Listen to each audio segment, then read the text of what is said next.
Huh? Isn't that Charlotte? What could she want with Lapine Pauline? Pretty please with the cherry on top, Charlotte! Journalist extraordinaire! Please tell me you're joking! I read that a gang of criminals tricked the Gardamex by disguising themselves as blubber beasts. It's true, isn't it? It has to be! I've invested all my savings into graph adversarial technology and even taken out a sizable bank loan. I'm begging you like the beggiest beggar in all of begdom. Okay. I need you to calm down a little, Miss Lapine Pauline. I admire your passion for your research, and I don't mean to dash your hopes for those, big-ticket orders. But I'm afraid I'm not joking. The Blubber Beast incident was a short story mailed to us by an anonymous amateur author, written in the style of a true story. Oh, Paimon sees what happened here. Sounds like the report Lapine Pauline read in the Steambird wasn't in the news section after all. Funnily enough, I actually remember being in a meeting where the editing team was debating the potential risk of misleading the public with this story. They even went to Maison Gardiennage for advice. But to our surprise, they fully supported us printing it. They figured that the false intel would be a great way to dupe potential criminals into wearing ridiculous costumes when breaking the law. In truth, Gardamex are extremely sophisticated in their capabilities. They can identify criminals just as reliably as the best human guards, so a crude disguise isn't going to get you far. If anything, it'll just make you stand out all the more. Since we ran that story, the Maison Gardiennage has made a slew of arrests, including, one phantom blubber beast, a titanic red-crowned finch, and a specter man. So I knew this story had helped out law enforcement, but this is the first time I'm learning of an innocent citizen being deceived by it, and investing so much mora for nothing.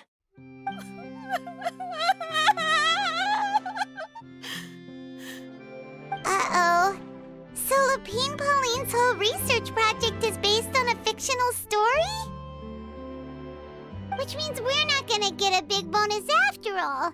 But more importantly, she's gonna lose everything she's invested. Traveler! Paimon! You're back! I was in the area taking some photos for a story when I got to talking to Miss Lapine Pauline about her research. She told me about your collaboration. She was hoping I could write an article to spread awareness about image recognition technology. She even paid me for the article and gave me one of her prototype devices before I could get a word in. I unfortunately had to dash her hopes, and I'm afraid all your hard work was in vain too. She's desperately trying to find a way to rescue the project and get you the mora you're due. I've tried to let her down gently, but she's finding it all very hard to accept. This is a new situation for us, too. It's such a pity. It seems like the author was only trying to make the story interesting, and the Maison Gardiennage only had Fontaine's best interest in mind. Wait, Miss Lapine Pauline, what are you doing?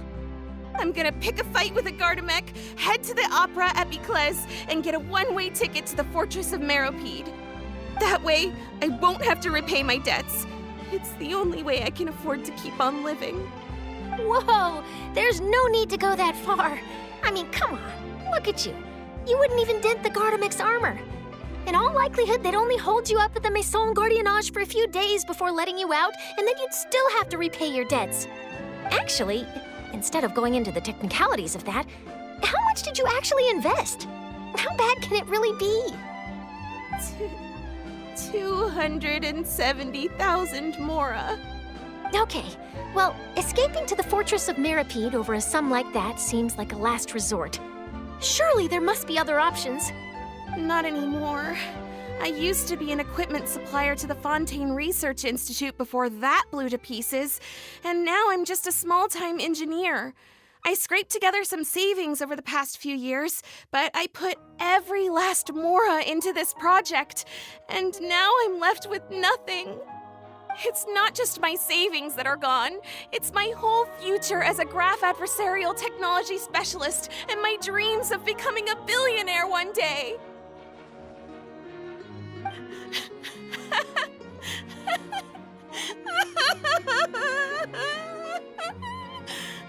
My life is over. Don't despair, Miss Lapine Pauline. I think I know a way for you to turn this around. This prototype you've given me, the camera lens for image recognition sample collection. It's really quite something. You said you designed it specifically for high-fidelity image capture and analysis, yes? The rapid focal length adjustment is a very useful function in its own right. It's sure to make many journalists' jobs much easier. In fact, I'd say it has the potential to revolutionize Fontaine's news media. So your research efforts thus far are by no means in vain. The technology you've developed may have many applications that you've never even considered. Really? Absolutely. I've been working as a journalist for the Steambird for a long time now. No one understands the issues we journalists face on a day-to-day basis better than me. So keep calm, take heart, and start thinking about mass production. In the meantime, I'll show your invention to all my colleagues to drum up interest in your product. I can't believe it! If this is true, then I can look into setting up a whole camera lens development pipeline. My big-ticket orders and billionaire aspirations are still in the cards. Oh, maybe I should consider taking out another loan. That way, I can rapidly improve the lens production process, be the first to market, and prepare to battle for dominance in the camera industry. Come on! Stop daydreaming about your pipelines for a minute. Just take it one step at a time and see how it goes. There's no sense in putting all your eggs in one basket before things are even off the ground. And I can probably speak to some people I know and license my image recognition device to a workshop to raise some funds. I can't believe I didn't think of this sooner. There's no time to lose. I need to get to work. Early bird gets the worm. Can you believe her? She just ran off. Paimon's pretty sure our advice went in one ear and out the other. It's understandable. When inspiration and passion strike at the same time, it's all too easy to throw yourself headfirst into your work and forget about everyone around you. A lot of journalists are the same way when they're first starting out. But don't you worry. I'm gonna write an article on all this, and I'll be checking in on her regularly. Her research has the potential to benefit the entire journalistic community. I'll give her plenty of input to stop her from going down any rabbit holes and make sure mass production of her lens can begin as soon as possible. It's reassuring to know that you'll be looking out for her, Charlotte. Actually, you know what? Why don't you two take this prototype lens? I'm sure you'll have plenty of chances to use it on your travels. It takes the right person to get the most out of a new technology. In your hands, it's sure to capture some amazing sights. Thanks a lot, Charlotte. No bonus, no biggie. This makes everything worth it. You're welcome. I got something out of this too. The beginnings of a very interesting news story. The boundaries between real news reports and news-like fiction must not be blurred, even when there's a compelling justification for doing so. Yes, that's how I'll phrase it to the editors when I give them my feedback. Let's hope we don't mislead any more well-meaning citizens in the future.